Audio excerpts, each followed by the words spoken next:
Antes de mais nada, boa tarde a todos. Uma grande alegria estar aqui mais uma vez com vocês, né? Rostinhos lindos que eu conheço, já muitos. Agradeço a confiança depositada, né? Tornaram a me convidar, olha que coisa boa. Ai, muito bom. E quero também dar os parabéns pela coragem, né, de deixarem os lares no sábado à tarde, sábado de sol. Mas aqui está fresquinho, né? Cuidado lá fora. Mas, enfim, vocês podiam estar numa piscina, né? Estão aqui prontos para ouvir sobre temas interessantes, alguns momentos mais tensos, outros mais light, né? Espero que vocês saiam com uma bagagem bacana. Essa é a nossa intenção, com certeza.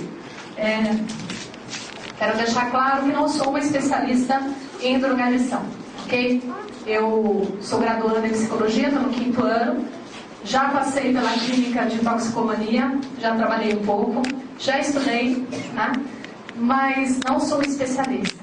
Então, assim, todas as informações que eu vou trazer foram muito estudadas, tá? Estão todas elas sob a ótica espírita também.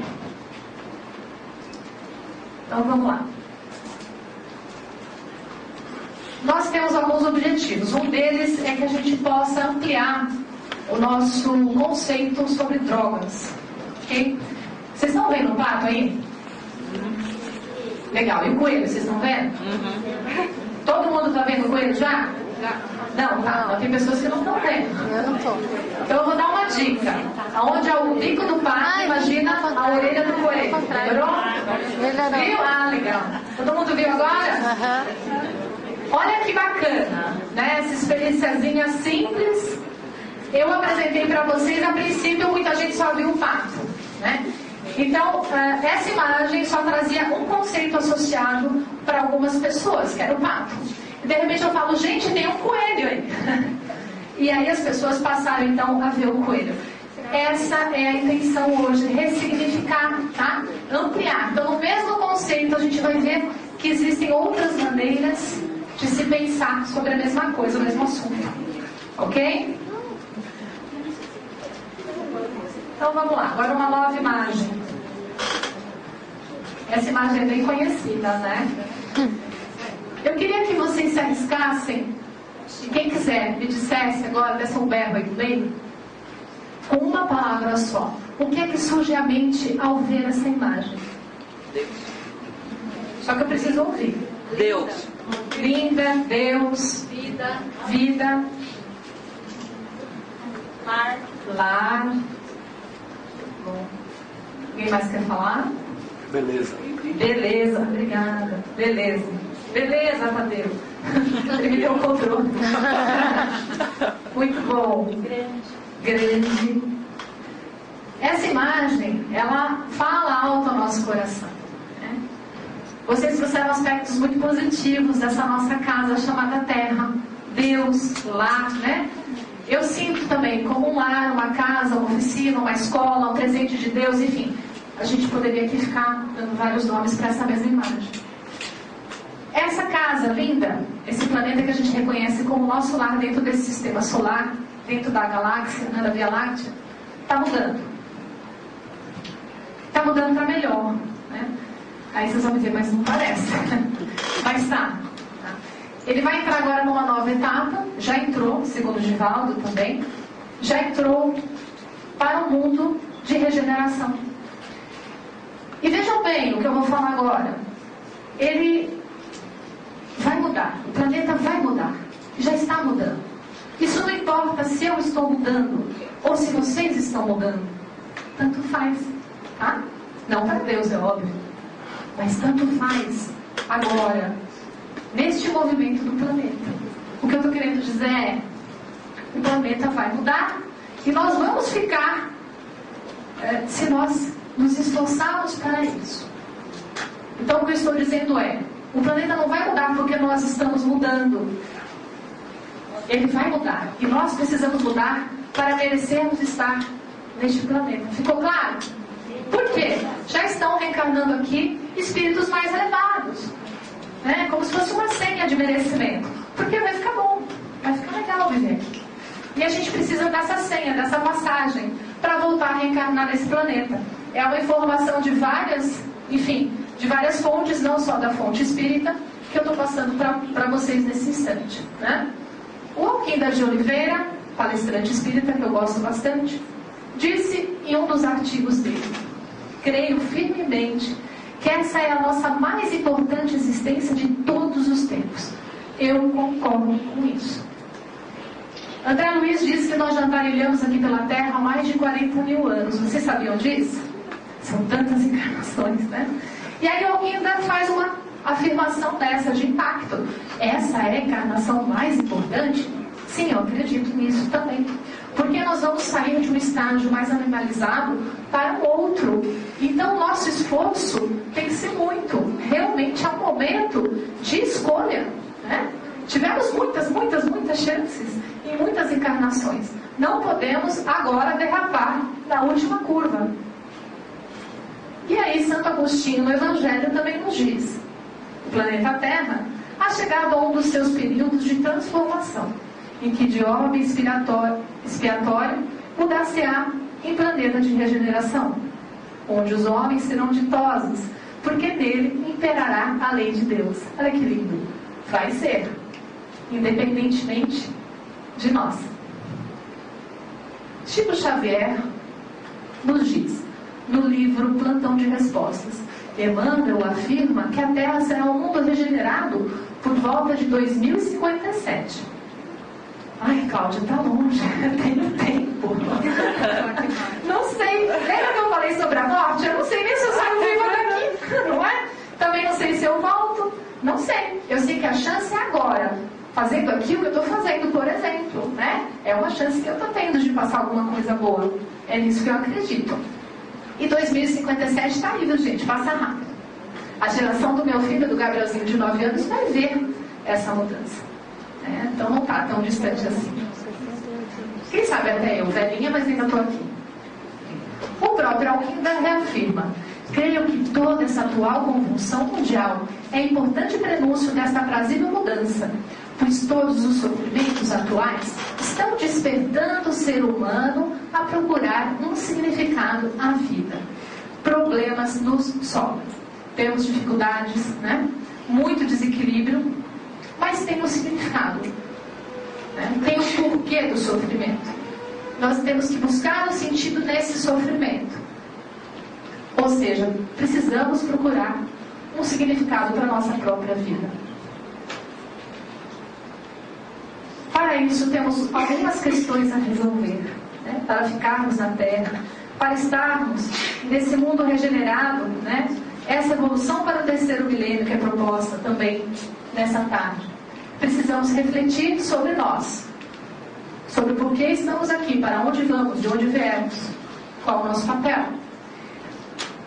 Precisamos estar imbuídos, né, dessa vontade de executar, de realizar o bem no mundo, o bem em nós mesmos. E é preciso engajamento. Não adianta nada eu ficar lá na filosofia, né? Aquelas mensagens lindas, eu recebo muitas, né? Leio muita coisa linda. As pessoas escrevem brilhantemente. Eu tenho muita vontade de fazer, mais uma preguiça. Não vai dar. Estou trabalhando tanto, né? A vida está muito corrida. E aí me falta o quê? Engajamento nesse planeta. Engajamento no ser humano, né? Engajamento no processo que eu preciso viver. Não vai resolver só a boa vontade. É preciso a obra. Jesus nos deu a senha. Ele diz, né? Bem-aventurados os mansos, porque herdarão a terra. Os mansos são os humildes, são aqueles que cultivam a paz. E é isso que a gente precisa buscar, com certeza. Nessa tarde nós vamos falar sobre drogas. É um tema pesado. Vamos falar sobre jovens, sobre álcool, sobre família, cultura, sociedade, sobre nós. Por quê? Porque esse é um dos maiores desafios que nós estamos vivendo. Surgiu a demanda. Eu estudei e percebi os números que realmente são assustadores. As mães nos telefonam, nos escrevem, contando dos seus problemas, dos seus dramas, junto com os pais, os amigos. As drogas têm invadido os lares no mundo inteiro. Então, precisamos, né, assim como a morte, lembra disso? Precisamos falar sobre a morte? Precisamos falar também sobre as drogas. Não dá para colocar o problema não, a gente tem que se engajar e mudar muita coisa. Eu vou passar algumas imagens, eu fiz alguns recortes de programas jornalísticos.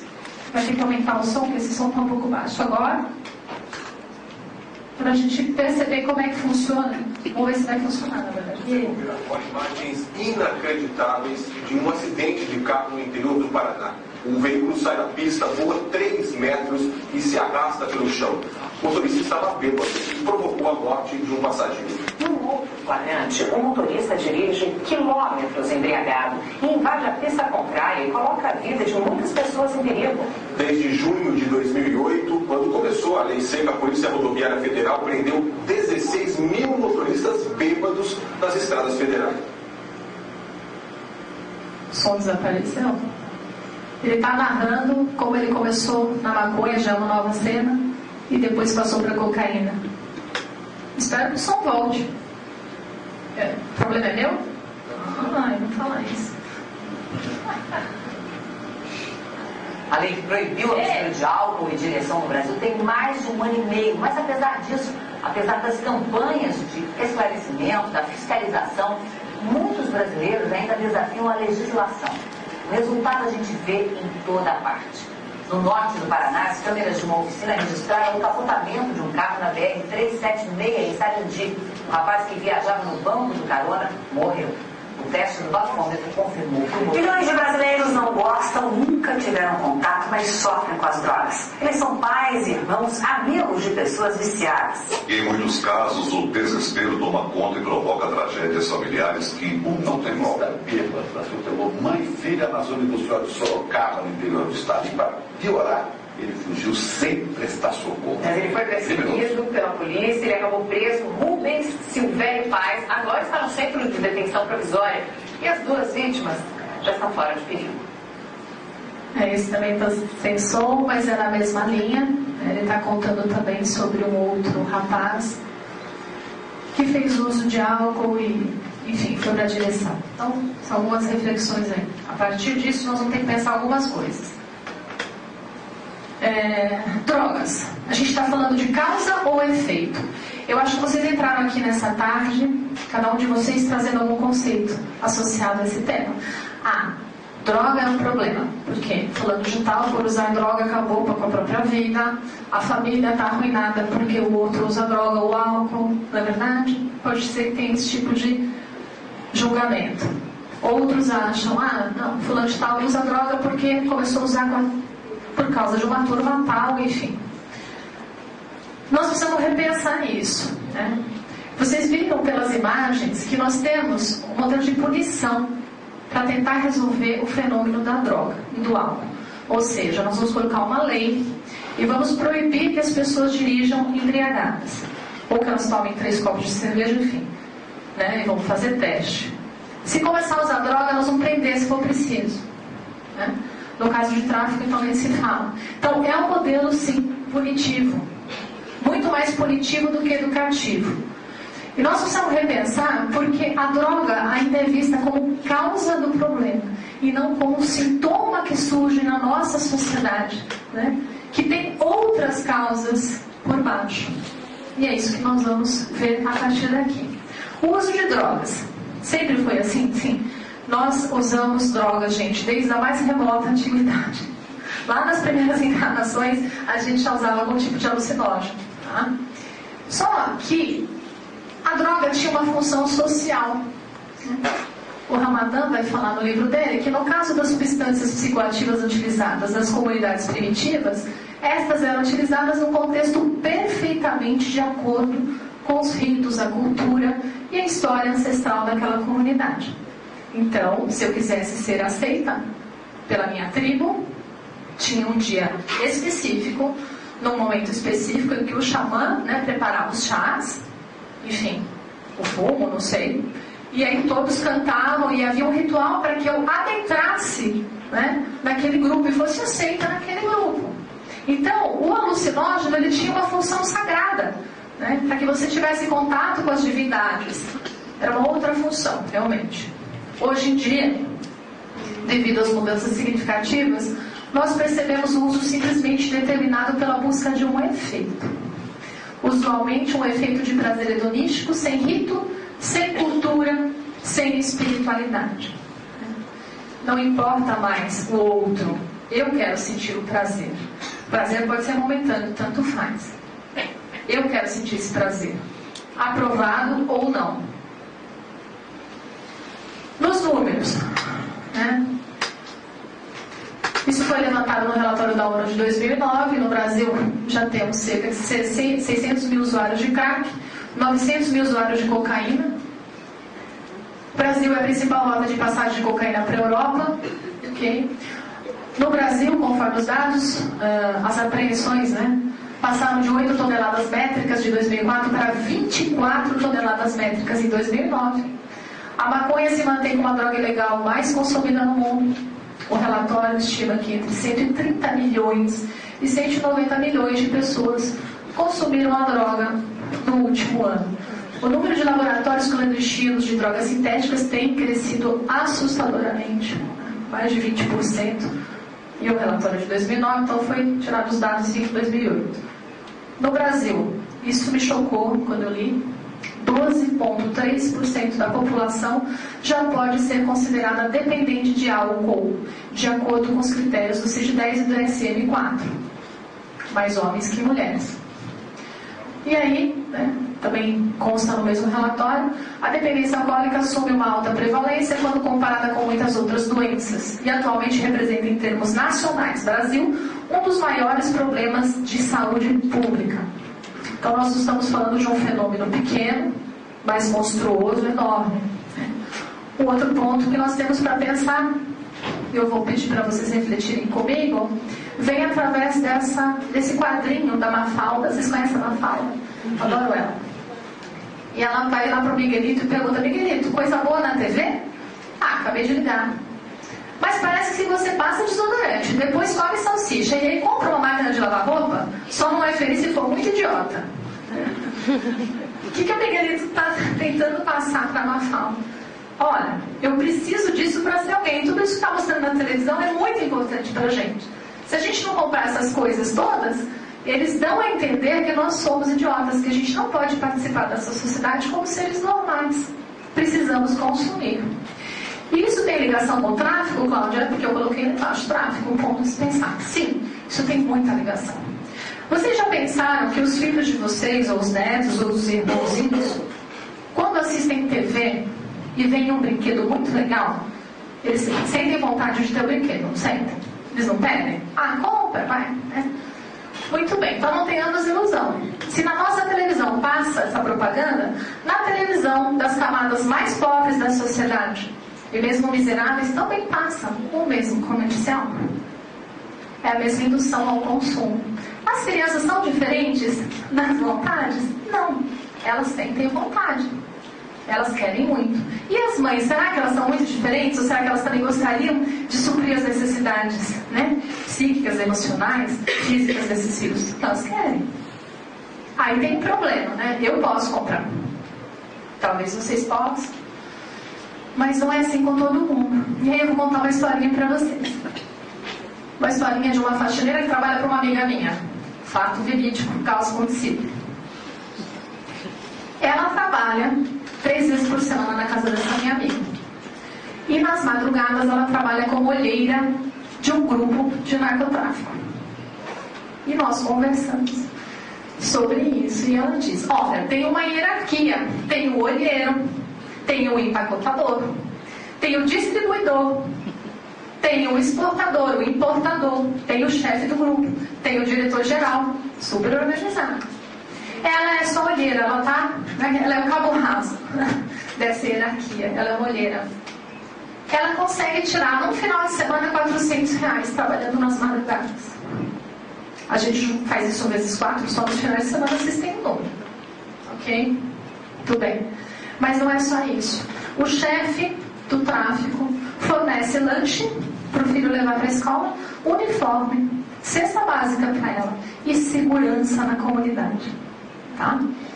Então ela trabalha como olheira. Como é que é isso? Ela fica no ponto mais alto daquela comunidade, ela fica ali olhando se a polícia vai chegar ou não.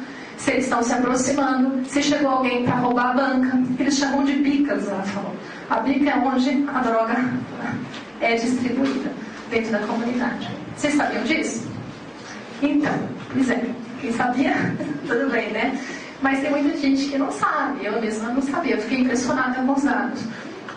E a gente tem que repensar, né? Porque existem essas vantagens todas para essas pessoas. E há que se ter muita força moral, psíquica, né? Muita força emocional para dar conta de dizer não para esse tipo de apelo. Vocês concordam? Complicado, né? O que é drogadição, gente? Bom, abuso de droga é o uso de qualquer substância química num nível que atrapalha o nosso bem-estar, seja biológico, psicológico, social, espiritual. A disseminação do uso de drogas com frequência é descrita como uma epidemia global com similaridades com doenças epidêmicas. Isso também é falta de fala. A drogadição, como é que a gente sabe que realmente que a pessoa está usando drogas e já está dependente? Ela se caracteriza pela dependência física e psicológica também. Desenvolvimento de tolerância. A pessoa vai precisando cada vez de maiores quantidades do produto, né, para ter o mesmo efeito. O corpo vai se adaptando à droga. Ao mesmo tempo, se nós retiramos a quantidade da droga, ele entra em crise, a síndrome de abstinência, né, e realmente é bem complicado.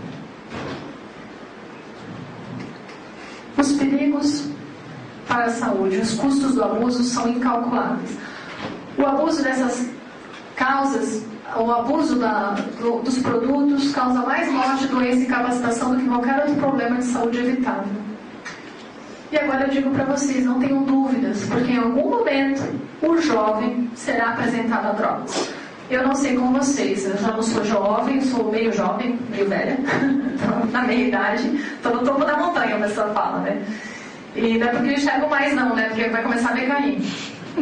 Vou parar de ver, né? Não vai decair. Mas eu nunca fui apresentada para as drogas, gente. Eu não conheci cocaína, eu não conheci maconha, né? Cigarro sim, minha mãe fumava e era super chique fumar, né? Minha mãe achava um charme fumar. Mas eu não conheci. Já não é a mesma coisa com os meus filhos. Eu tenho uma filha de 24 anos e ela foi muito bem apresentada e ela teve que ter muita força para dizer: eu não quero, fica de boa, não quero, né? Porque cada vez mais a droga está chegando para dentro dos lares. Será que os nossos filhos terão ferramentas internas para dar conta dessa proposta? Eu sempre repito que tudo que eu falo, tudo que nós estudamos dentro do Espiritismo parte de um paradigma, né?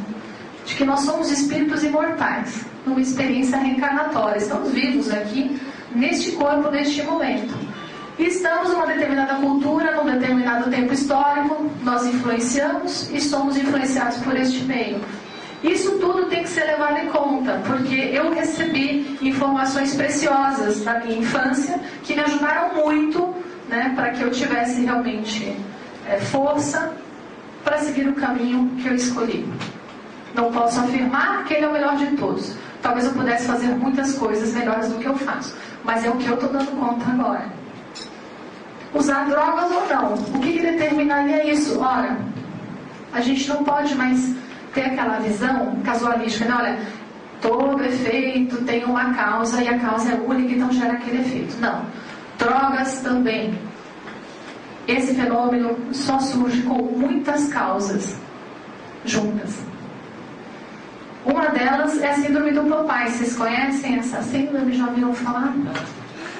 Saúde? Saúde? Pior que não, Bianca, não é? Vejam só, vocês devem lembrar desse desenho. O papai está segurando ali uma latinha de espinafre. O papai era fraquinho, não ia conseguir fazer nada contra o Brutus, não é verdade? Mas aí ele aperta aquela lata, para isso ele tem mais força que eu, né? Que eu não consigo apertar a lata desse jeito. O espinafre voa bem na direção da boca dele, ele abre o bocão e ele fica super forte. E aí, clunk, ele dá um socão e o Brutus voa longe. Eu já cheguei a ver o Brutus chegar à lua, num dos desenhos, com o soco do papai. A síndrome do papai é o seguinte: nós acreditamos que existe algo milagroso fora de nós que vai dar conta do nosso problema. A gente vai ficar super forte se pegar o espinafre. Se pegar a droga, se pegar o comprimido, né? Qualquer coisa que esteja fora de mim, para me dar força, para eu dar conta daquilo, né, que eu estou vivendo. E a sociedade toda que eu estou falando, sim, é a nossa cultura. A cultura, né, do comprimido, a cultura da droga. O que leva o jovem a experimentar? Curiosidade, falta de perspectiva, desejo de fuga, busca por novas experiências, moda, modismo, dentro do grupo, as pessoas usam, ele acha que é legal. Exemplos no lar, isso arrasta, né? Exemplos no lar, a gente às vezes fala, o fulano de tal começou a beber com 13 anos, sim, mas desde os 5 ele reconhece o pai com latas de cerveja ou uísque, né? E a mãe bebendo também, ou achando que é normal, né, que a bebida alcoólica esteja em todos os pontos, enfim, sem um diálogo a respeito. Tem questões genéticas também ligadas à drogadição. Estudos já indicam isso. Então, pessoas que fazem uso de drogas, mães e pais, têm tendência a gerar filhos com essa disposição à drogadição. Sempre lembrando, gente, que não há injustiça nem fatalidade. Não vai se ligar àquela mãe, àquele pai, um espírito que não esteja preparado, que não esteja, né, realmente no momento de passar por esse tipo de prova. E também não é porque ele tem pai e mãe envolvidos com drogas que ele vai ser um drogadito também. Ele pode vir com essas ferramentas de vidas anteriores, né, e saber que este caminho não é melhor para ele. Nós temos exemplos, muitos por aí. Fatores de risco. Disponibilidade da droga. Opa, fiz besteira aqui. Então, Tadeu? Aí. Fatores econômicos. Ter muito dinheiro ou ter pouco dinheiro parece que também é um fator de risco. Muito porque, pronto, né? Quero sentir prazer. Então aí vamos para a farra, né? Porque todos os tipos de alegria eu compro. E pouco dinheiro por aquilo que eu comentei. Às vezes fazer parte da rede é mais vantajoso do que a gente imagina. Fatores comunitários, que entram na mesma situação. Familiares, né? A dinâmica familiar complicada entra peso pesado nisso. Problemas de comportamento precoces e persistentes, isso realmente vem em vidas anteriores, a pessoa realmente se compraz, né, em fazer as coisas de uma forma, enfim, vamos chamar, né, errada. Problemas da escola, a pressão dos grupos. E tem os protetores. Tem no seu inverso, né? Dinâmica familiar equilibrada, diversificação das opções de vida, que é um jovem que está ligado a várias opções diferentes, a vários grupos, né? Não apenas um. Famílias que mantêm rigor com a ética, contato com conceitos morais, que mantêm o exercício reflexivo. O respeito aos direitos humanos, possibilitando o exercício pleno da cidadania, também entra como fator protetor.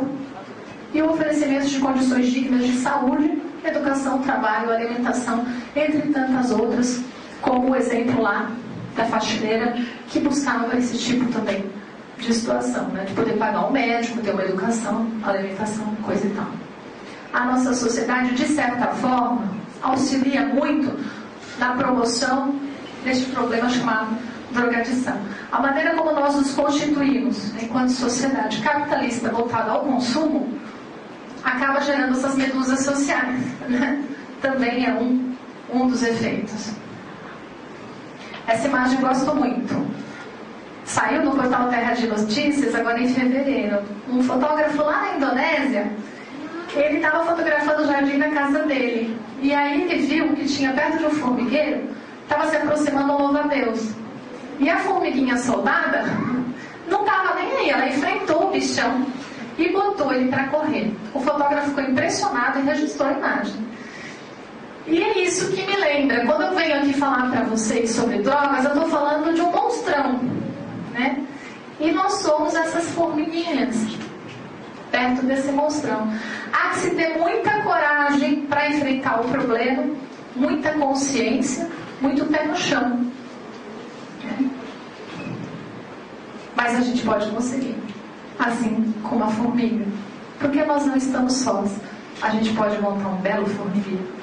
Só um aviso. Um Vectra, placa 3110, está em frente a uma garagem, a pessoa querendo sair. Alguém é daqui, essa pessoa? Um Vectra, placa 3110. Vectra? Não. Obrigado. tudo bem. Muito bem. Vamos lá, vamos retomar. Será que a gente tem bagagem para dar conta de todos esses desafios? Papel dos pais. Quem não é pai e mãe ainda aí? Estou falando para as mais jovens agora. Falando para as meninas. Vou fazer uma pergunta para vocês. Vocês acham que é mais importante tirar a carteira de motorista ou ser mãe? Ser mãe? Vocês também acham?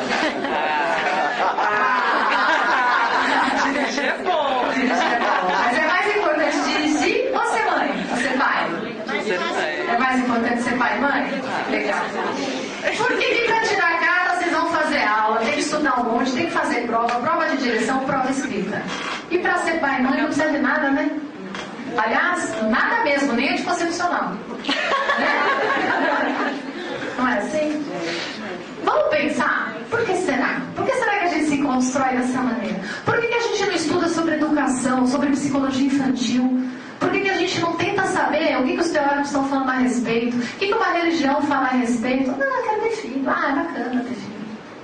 Ah, vai ficar com a babá, né? Que eu preciso trabalhar, vai pra creche. Não preciso ter filho. Pra quê? Ah, porque toda a família tem que ter filho. Eu quero ter filho. Precisamos repensar isso, né? Qual que é a nossa missão? Qual que é o nosso papel? É a missão mais importante do ser humano enquanto constituição de família? É a missão do pai e da mãe? Eles são a semente do amanhã, né? As nossas crianças. Eles são aquilo que nós somos os semeadores do coração dos nossos filhos. Nós é que vamos ou não apresentá-los para Deus, para um caminho legal. E aí algumas pessoas podem se perguntar: ah, eu faço tudo, eu fiz tudo, não deu certo. Meu filho não deu conta. Não é? Acontece. Mas o trabalho nunca é perdido. De forma alguma. A semente fica. Não somos seres milenares? Não estamos desencarnando, reencarnando? Essa semente vai ficar. E no momento certo, quando o solo estiver preparado do coração, vai florescer. Nós não podemos nunca desistir e desanimar dos nossos filhos, em hipótese alguma. Papel da sociedade. Isso inclui a casa espírita? Sim. Na recepção, no acompanhamento, no auxílio das pessoas que estão envolvidas com este problema. Na formação das crianças, na evangelização. No auxílio aos pais durante as palestras, no encontro, né, nas dinâmicas de grupo. Nós temos 1000 maneiras dentro de uma casa espírita de auxiliar as pessoas nesse sentido, dentro desse tema. Precisamos discutir o tema. E o papel do próprio sujeito? É querer. Que ele precisa que o jovem queira, que o adulto queira sair deste caminho.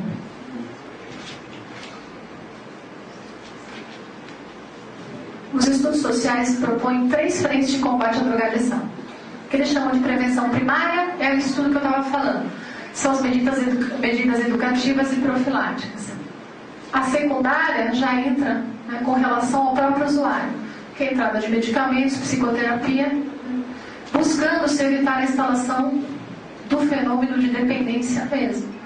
E a terciária são as medidas sociais para os codependentes. Quem não sabe o que é codependente são os familiares e são os amigos das pessoas que se utilizam das drogas e do álcool. Esses codependentes, eles têm fases diferentes. Os pais não... Existem momentos em que eles negam que os filhos estejam participando deste fenômeno, que eles estejam no grupo que se utilizam ou que estejam utilizando de drogas. Essa negação ela pode se estender por longo tempo. Depois vem a revolta. Estou dizendo modelo padrão. Tá? Depois vem a revolta comumente. Os pais se revoltam e brigam muito com aquele filho que se desviou. Depois, oxalá assim seja, eles vão em busca de ajuda.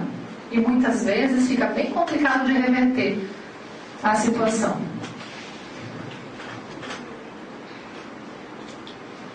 Michel Foucault escreveu um livro chamado Vigiar e Punir. Ele fala um pouco sobre isso também. Na nossa sociedade nós nos constituímos vigiando e punindo, para tentar esconder o problema. E nós derrapamos na educação. A gente pode até realmente sufocar ou até bloquear esse sintoma da droga. A gente pode, por exemplo, trancafiar o nosso filho numa clínica, né? Se for necessário tem que ser feito, mas nós vamos trancafiar um filho numa clínica e ele não vai mais ter acesso à droga. Será que ele se curou? Muito bem. Se a causa continua, o sintoma vai surgir de outra maneira. Pode não ser através das drogas. Tá? Esse sintoma pode vir mascarado ou pode vir realmente aberto de outra maneira.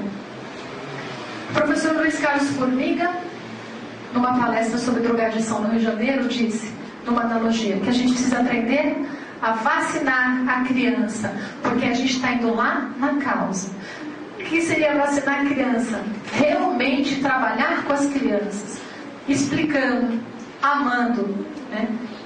Dando exemplos que realmente vão sustentar a criança nas ações dela no futuro. Isso seria vacinar os nossos filhos. E aí surge uma pergunta: nós temos a vacina? Porque eu posso até tentar vacinar um filho, mas se eu não tenho vacina, eu não vou dar conta, né? Eu não tenho o antídoto. Aí como é que fica? Complica. Então aí está o segundo grande objetivo da tarde de hoje. É o convite a esse tipo de reflexão, né? Nós vamos ter que sair daquela posição de preconceito com relação à droga e a pessoa que faz uso da droga, e a gente vai ter que repensar as nossas próprias ações. Como é que a gente sente o mundo? Como é que a gente se coloca no mundo? O que a gente sente diante dos problemas? É fazer o que o Santo Agostinho propõe lá no Livro dos Espíritos, né? Refletir o tempo todo. O tempo todo tornar a pensar sobre aquilo que a gente tem feito, para então ter a vacina nas mãos e poder ajudar os outros. Porque se somos doentes, muito doentes, a gente não tem condição de ajudar, a gente vai mais atrapalhar. Cuidar das nossas relações, importantíssimo.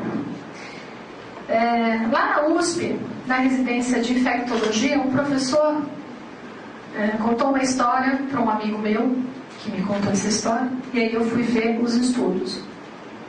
Médicos decidiram fazer um estudo com coelhos relacionados a colesterol. Eram 3 grupinhos de coelhos. Então, para um grupinho, dos profissionais estavam dando seu alimento super saudável. Para o outro grupinho, eles colocavam um alimento bem gorduroso, cheio de coisas ruins. O outro grupo também estava com alimentos mais gordurosos, problemáticos, e mais um outro tipo de medicamento associado, outra química associada. No final do estudo, eles descobriram, analisando o sangue, que o primeiro grupo de coelhos estava muito bem, obrigado. O segundo grupo, complicadíssimo, realmente o colesterol subiu pra caramba. E o terceiro deu colesterol baixo. Só que aquela droga que foi colocada junto, não era para baixar colesterol, era para potencializar o problema ainda, né? E eles acharam muito estranho aquilo, replicaram o experimento. E a mesma coisa. Aí foram ver se estava todo mundo trabalhando direitinho, tá. Conversando com as pessoas que estavam alimentando os coelhos, descobriram que o terceiro amava coelhos, muito. Ele fazia carinho, conversava com o coelho e falava, ai, como é que foi seu dia e tal. E ficava, né? O coelho é uma delícia de apertar, né, gente? Um bichinho fofo. Ele amava mesmo, desde criança ele tinha coelhos em casa. E os coelhos dele não tinham problema de colesterol, apesar do alimento. E este médico, que é chefe da residência de infectologia na USP, é um senhorzinho, ele chegou e primeiro ele falou sobre esse experimento, e aí ele disse aos médicos, vocês estão vendo? Não adianta nada oferecer remédio se não der amor, viu? Eu achei fofo, não é assim? Pois é assim com os filhos também. Não adianta a gente dar remédio se não der amor. Não adianta a gente pagar psicoterapia se não der amor. Aí tem as orquídeas também, que eu anotei ali para não esquecer. Eu amo orquídeas. Minha casa é forrada de orquídea. Qualquer arvorezinha, eu vou lá e amarro uma muda de orquídea. E elas florescem. Eu converso com as minhas orquídeas também, preciso confessar isso. Converso. Meu marido outro dia, porque roseiras eu também adoro. Meu marido chegou em casa do trabalho e eu estava beijando 2 rosas. Aí ele falou, mas você não cheira? Você beija? Eu cheiro, eu beijo, eu converso e pode me chamar de louca. Minhas rosas são lindas. Aí eu fui visitar uma amiga que tem uma casa, uma montanha. Bate um vento lá que é um absurdo. Tanto que chama Casa do Vento Forte. Ela fez até uma plaquinha para pôr na casa. E eu dei várias mudas de orquídea para ela. De orquídeas para ela, lindas, né? Das minhas orquídeas eu tirei muda e dei. Todas mirradas, né? Fui ver, falei, caramba. Falei, o que aconteceu com essas mudas? Estão tão feinhas. Muito vento. E ela quase não fica lá para jogar uma aguinha, enfim. Não deu flor. Nenhuma das mudas dela deram flor. Filhos, o material é o mesmo, né? A gente tem realmente que cuidar. Então, num ambiente facilitador, essas flores, né, essas plantas que são as nossas crianças, elas tendem a florescer. Elas vão ter muito mais chance de florescimento, né? Ajudar os nossos filhos, aproximando eles de Deus, do amor e do bem. Jesus disse, deixai vir a mim as criancinhas. Era disso que ele estava falando, não era só com referência àquelas criancinhas de há 2000 anos atrás que correram para o colo dele. Todas as crianças precisam conhecer, não digo Jesus, mas as lições que ele trouxe. E a melhor maneira de um filho aprender é com o exemplo do pai e da mãe. Albino Teixeira já dizia através do Chico, as palavras inclinam, mas os exemplos arrastam. É por aí.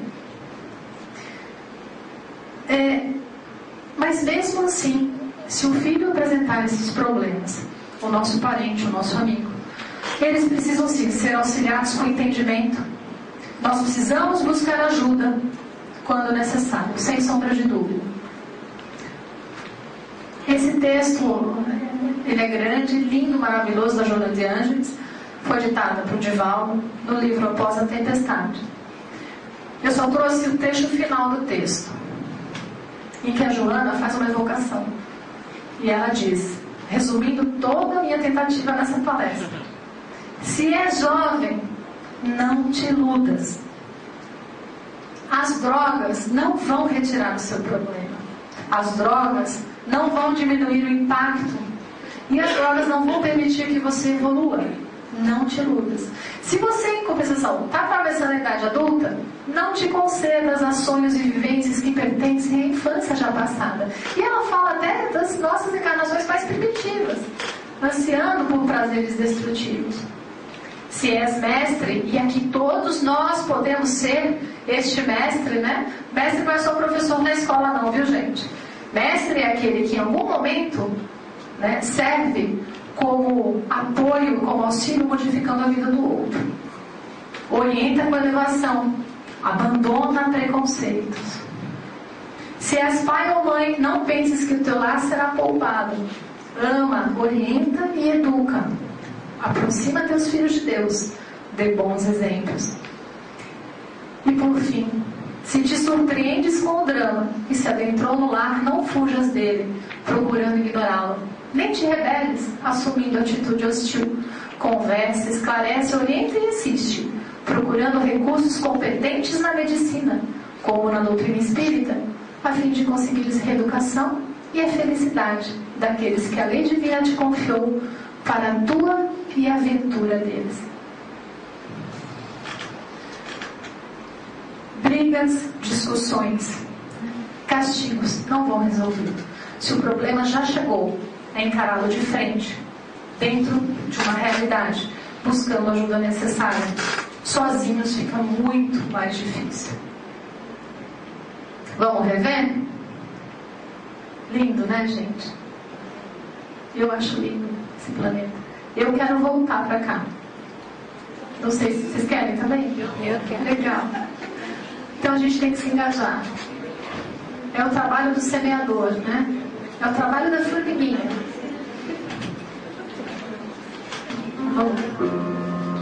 Tem que fazer boa questão de escolha.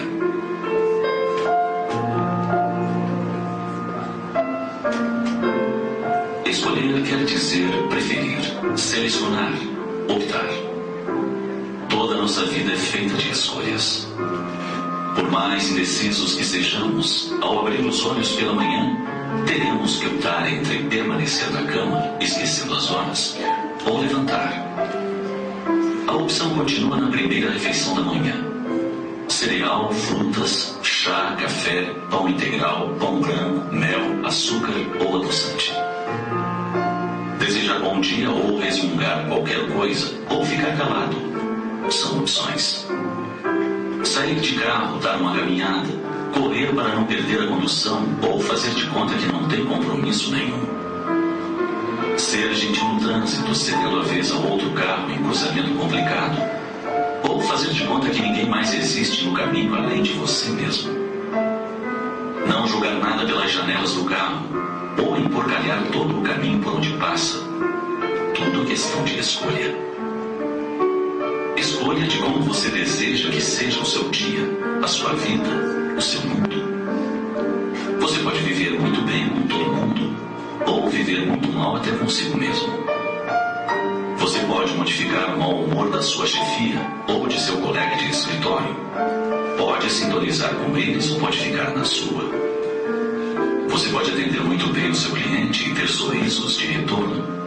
Ou fingir que ele nem está aí, esperando que outro colega decida por atendê-lo. Você pode se tornar uma pessoa quase indispensável no mundo pela sua forma de ser. Ou decidir por ser alguém que, se faltar, poucos, ou talvez ninguém notará. Contou-nos amigo nosso que, viajando por essas estradas de Deus, pelo interior do nosso Brasil, começou a sentir fome. Aproximava-se o horário do almoço e, porque ele e o companheiro de viagem não conhecessem muito bem aqueles caminhos, ficaram atentos a qualquer placa indicativa de lanchonete ou restaurante. Mais alguns quilômetros percorridos e chegaram a um local que oferecia refeições. Em cima do imóvel, escrito em letras grandes, em madeira firme, lia-se: comida a escolher. Logo entenderam que o proprietário ou proprietária se equivocaram ao escrever. Talvez pelas poucas letras que tivesse. Mas compreenderam sem dúvida que havia comida para se escolher. Entraram e uma senhora muito simples os atendeu. Porque não houvesse cardápio à vista, perguntaram o que havia para lhes matar a fome. Frango frito foi a resposta rápida. E que mais? Só frango frito, respondeu de novo. Mas a tabuleta diz comida a escolher, argumentou meu amigo. Sim, falou a senhora sem pestanejar. O senhor escolhe se quer comer ou se não quer comer. Boa. Tinha toda a razão aquela senhora. Tudo é opção. Por isso, alguns de nós escolhemos viver em clima de felicidade com o pouco ou quase nada que tenhamos. Outros optamos por serem felizes com a abundância que desfrutamos. Uns recebemos o diagnóstico de doença insidiosa e decidimos lutar e viver o quanto nos seja permitido. E curtimos a natureza, a praia, a montanha, os passeios com a família, o cinema, a bagunça dos netos. Outros optamos por nos deixar morrer sem combate. Felicidade ou infelicidade? A decisão cabe a cada um de nós. Todos sofremos perdas, doenças, lutas, no mundo de provas e expiações em que nos movimentamos. Todos também usufruímos alegrias, conquistas, dádivas, saúde. O que fazemos com cada uma dessas coisas é o que estaremos fazendo no nosso dia. Alegria ou tristeza, vitórias ou derrotas. Pense nisso e escolha o que você deseja para você, agora, hoje, nesse novo dia.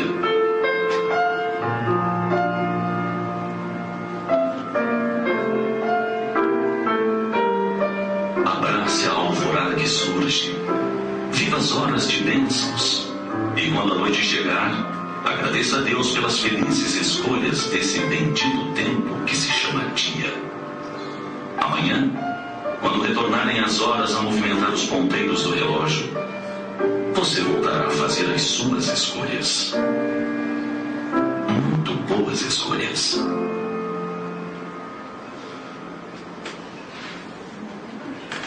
Vocês escolheram ficar na Terra. Vocês escolheram. E todos os dias nós vamos ter que tornar escolher. No momento do problema, no momento da alegria, nos desafios, nós vamos voltar a escolher. E quem vai falar muito sobre isso é a Vânia. Foi só um prenúncio, né? Aquele engajamento que eu comentei tempos atrás é uma escolha. A gente pode ficar em casa falando mal do drogadinho da vizinhança. A gente pode ficar falando mal do governo, do sistema, da cultura. Ou a gente pode se engajar por um mundo melhor, através de nós mesmos e da nossa ação nesse mundo. Fica aí a proposta de hoje. Obrigada.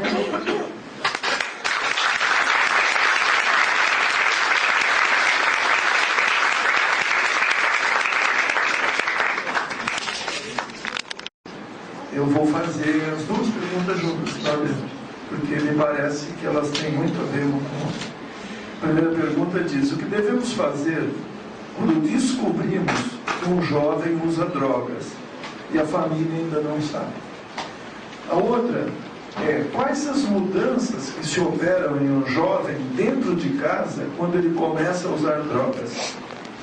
Quais são as mudanças e o que a gente faz quando a gente percebe que um jovem usa droga e a família não sabe? A situação é delicada, mas é como eu falei, né? A missão é do pai e da mãe, né? E se o pai e a mãe não souberem, como é que eles vão ajudar? Aí não é fofoca, viu, gente? Não é questão de fofoca, é questão de auxílio. A gente tem que conversar com os pais a respeito, né? Propondo esse diálogo. O que cabe, precisa prestar atenção, é de ter a sensibilidade de falar a coisa certa na hora certa.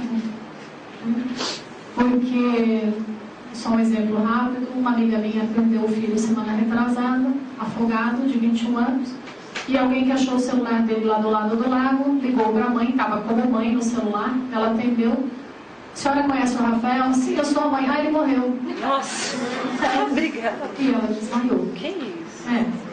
Assim, a gente brinca, né? Mas é uma sensibilidade de rinoceronte. Então precisa ter esse cuidado de saber como falar e o que falar, mas os pais têm o direito de saber. Vamos sempre, como Jesus falou, né? Nos colocar na posição do outro. Se eu tenho um filho que está passando por um problema grave desse e eu não sei, e alguém sabe, eu vou sofrer muito por não saber e não ter a chance de fazer alguma coisa, né? Mas junto com essa fala tem que vir também, se possível, uma proposta de auxílio maior, né? Olha, tem esse caminho também, eu conheço esse caminho ou outro. Por isso que eu falo que o engajamento é de todos vocês, é meu, é de todo mundo. Porque todo mundo tem que ser informado e se informar sobre quais são os melhores meios de prevenção, né, do problema e de auxílio para não dependência e de auxílio para o dependente. Se a gente tiver essa informação na manga, a gente vai poder ajudar muita gente. A segunda pergunta, desculpa a minha memória. Pode falar, Pet. Como se percebe, né, as mudanças do jovem. Tá. Não é tão difícil não, viu, gente? Fica muito mais arredio, não quer participar dos programas de família, não quer muita conversa, se fecha bastante, né? Fica bastante fechado. Quando questionado sobre o que está acontecendo, se esquiva. Na situação de dependência, já começa a ficar uma criatura mais violenta, podendo até quebrar coisas na casa ou agredir verbalmente os familiares. Isso é comum acontecer. Enfim, esses problemas variam muito, mas são um modelo clássico, né, que a gente percebe nos jovens.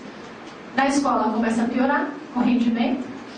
Por quê? Eu, por exemplo, estou atendendo um jovem que faz uso, ele tem 22 anos, de maconha diariamente. Então, o que ele me diz é o seguinte: Cláudia,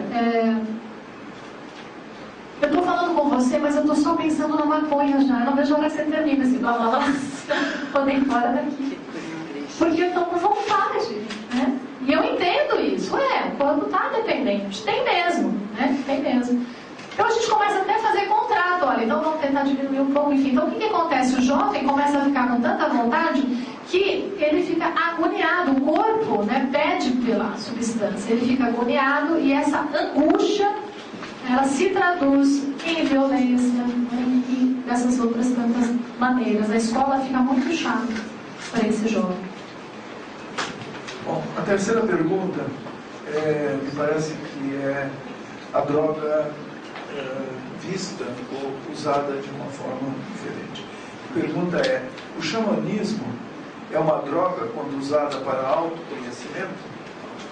A gente está falando, por exemplo, do Santo Daime, pode ser isso? Não sei se quem fez a pergunta pensava nisso, mas no Santo Daime eles têm essa proposta.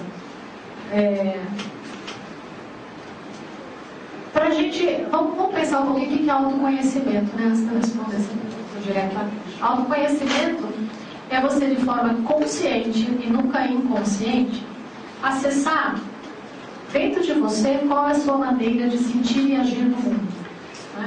Isso é o autoconhecimento. Só dá para fazer isso de forma consciente. Como é que atua o Daime, por exemplo? É um chá produzido, né, uma erva, enfim, que vai tirar a criatura, né, das vias da consciência, vai abrir a porta do inconsciente, porque o ego ele tem um sistema de repressão de materiais inconscientes. Que eu tenho que estar no estado de consciência normal para que esse ego funcione e reprima esse conteúdo inconsciente. Se eu uso um alucinógeno, esse material pode eclodir. Pode dar um maior barato, né? A gente pode realmente ver muita coisa. Né? Coisa nossa, coisa do outro, coisa do universo, enfim. Mas autoconhecimento, não é o resultado. O resultado do autoconhecimento sempre vai ser reflexivo. Pode ser pelas vias do inconsciente, desde que tenha um terapeuta apropriado e estudado para fazer isso, e ainda assim em doses bem homeopáticas, porque a gente não dá conta do nosso inconsciente. Nosso inconsciente ainda é muito pesado para a gente ter contato com ele.